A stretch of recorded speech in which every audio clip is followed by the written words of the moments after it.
Hello, my name's David Turner and I'm the Director of Professional Learning for the Queensland Association of State School Principals.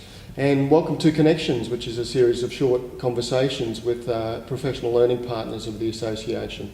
And I'm here today with Dr Pete Stebbins. So welcome, Pete, and thank you for your time. Thanks, David. Thanks for having me here.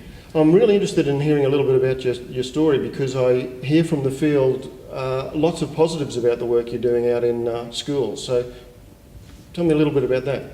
Well, certainly one of the great things we get to do in schools is what we call the High Performance Teams program, tailored for education.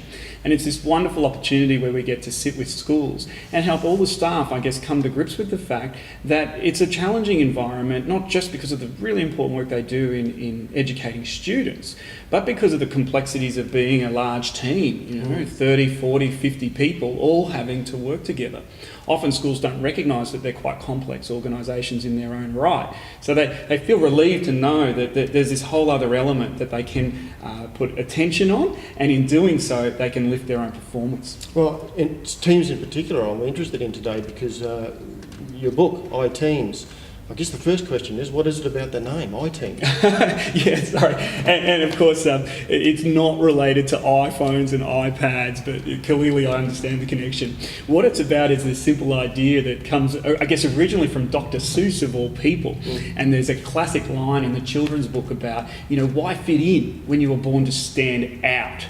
And we take that idea on in the world of work, adults in schools, teaching staff, to say, look, you do absolutely need to stand out and achieve. You need to be the best teacher you can be, but you also need to fit in. And so we take Dr Seuss one step further and say, to be in a high performance team, you need to do both. You need to fit in, which is the team bit, and stand out, which is the I bit. We've heard that line when I grew up, there's no I in teams, and unfortunately that can make people just only focus on fitting in to the extent they no longer achieve, they no longer drive it forwards. So iTeams is simply designed to bring those two things together. Right. And in your book you talk about 4 key performance indicators for teams. Can you touch on those for me? Yeah, we like to take the, complex world of organisational dynamics and make it really accessible and really clear and simple. So we call it the High Performance Teams Framework, which is effectively like a triangle, and at the top of the triangle is obviously being a high performance team, and when a whole school's like that, it's a high performance school. Underneath that though are these 2 circles. One of them's about engagement, which is about fitting in, being the glue, sticking together, and the other's about achievement, about getting results, about exceeding targets when we think about school improvement. Beneath those 2 layers are those 4 KPIs we talked about, and the 2 of those are about how we get to that engagement level, how we really maximise the glue that holds us together, and the other 2 are about how we make sure we really achieve those stretch targets, those improvement goals. Okay, so you're touching on things like social capital, trust, a focus on outcomes. Yeah, that's right. And so if we take that idea further and we look at the bottom of that high performance teams framework, those 4 KPIs you alluded to a minute ago, the trust, the social capital, we like to kind of address that in having really simple ideas around KPIs for what we call work, life and wellbeing, which is about developing a level of trust where we disclose what's going on in our lives.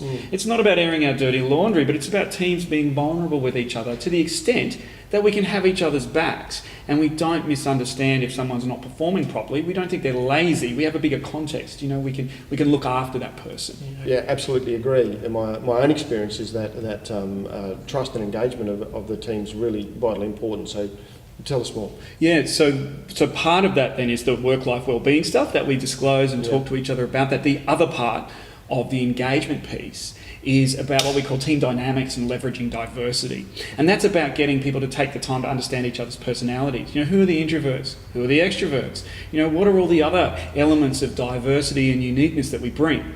And then how do we have a set of understandings and rules that are explicit so that we can not only make sure we all get to do the work we're naturally good at, we can tap each other on the shoulder if it's not going right. Yeah, okay. And it's often the quiet ones in the group that actually have a significant contribution to make. That's right. And unfortunately, talkers like me, all good intention, drown out the quiet people. So in a high performance team, those are those first 2 KPIs for engagement. We have a real clear understanding of work, life and wellbeing needs, and a real clear understanding of individual differences and leveraging diversity. The other part of the high performance teams framework is achievement, and that's where the last two of our 4 KPIs are. The first of those is about vision and action, and the second part of achievement is about performance reporting. Okay, vision and action. What do you mean by that?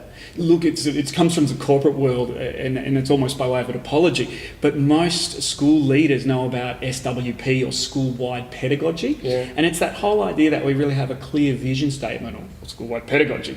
What we do, though, in a high-performance team is link that to a very detailed action plan, or in my home state, Queensland, Australia, we call them school improvement plans. And it's getting those two things working together so everybody's on the same page, which leads us to the final of the 4 KPIs, which is a culture of performance reporting. And once I have that action plan or improvement plan, I need to get that up on a data wall, and I need to have staff meetings and engage with that. And in my staff meetings, have really clear protocols and time limits, so we always get through all the important things we need to talk about. So those are the 4 KPIs and how they play out in schools. What's the first step? How does a school leader start to work in this space? Yeah, look, that's a really important question because again, cultures are really tight in schools. A lot of schools have been doing certain things the same way forever. And so one of the most important things to do is to begin gently in introducing this idea of being a high-performance team. We have a number of little explanation videos on a YouTube channel. We often turn up and simply do a little 1-hour fun time with them. But it's about softly. You know, we call it try before you buy. So particularly, you know, when people think about the start of the next term or the start of the next school year, they might want to think about how they can either play some videos or have us have a chat, do a short session, and really road test the idea, get some political traction around getting everybody excited about lifting both their achievement and engagement as a school, because if they do that, they're going to be a high performance school. Yeah, so, and what I'm hearing is that typically in schools we talk about the leadership team, but you're suggesting that the team idea actually has to extend right through your school, and there's a slightly different role for the principal in making sure that's the case. It's a culture question. That's right. Well, teams, if you like, there's layers of it. So our work in schools, we often introduce the try before you buy idea with the leadership team, and the principal, we might do some work with them as a couple of hours or a day together. Then as that becomes familiar and people grow confident in as we've already described, some really simple techniques, they become change agents, if you like, to all the different teams in the school. But that's right, we need to first understand how teams really exist in schools, because they do, whether they're official or not, and then work out how we can best introduce high performance teams to them. Thanks very much, Pete. Really enjoyed the conversation, and thank you for introducing us to high performance teams. Thank you for having me. And if you enjoyed the connection today, the websites are on the screen. Please feel free to make contact to continue them. I look forward to talking to you next time.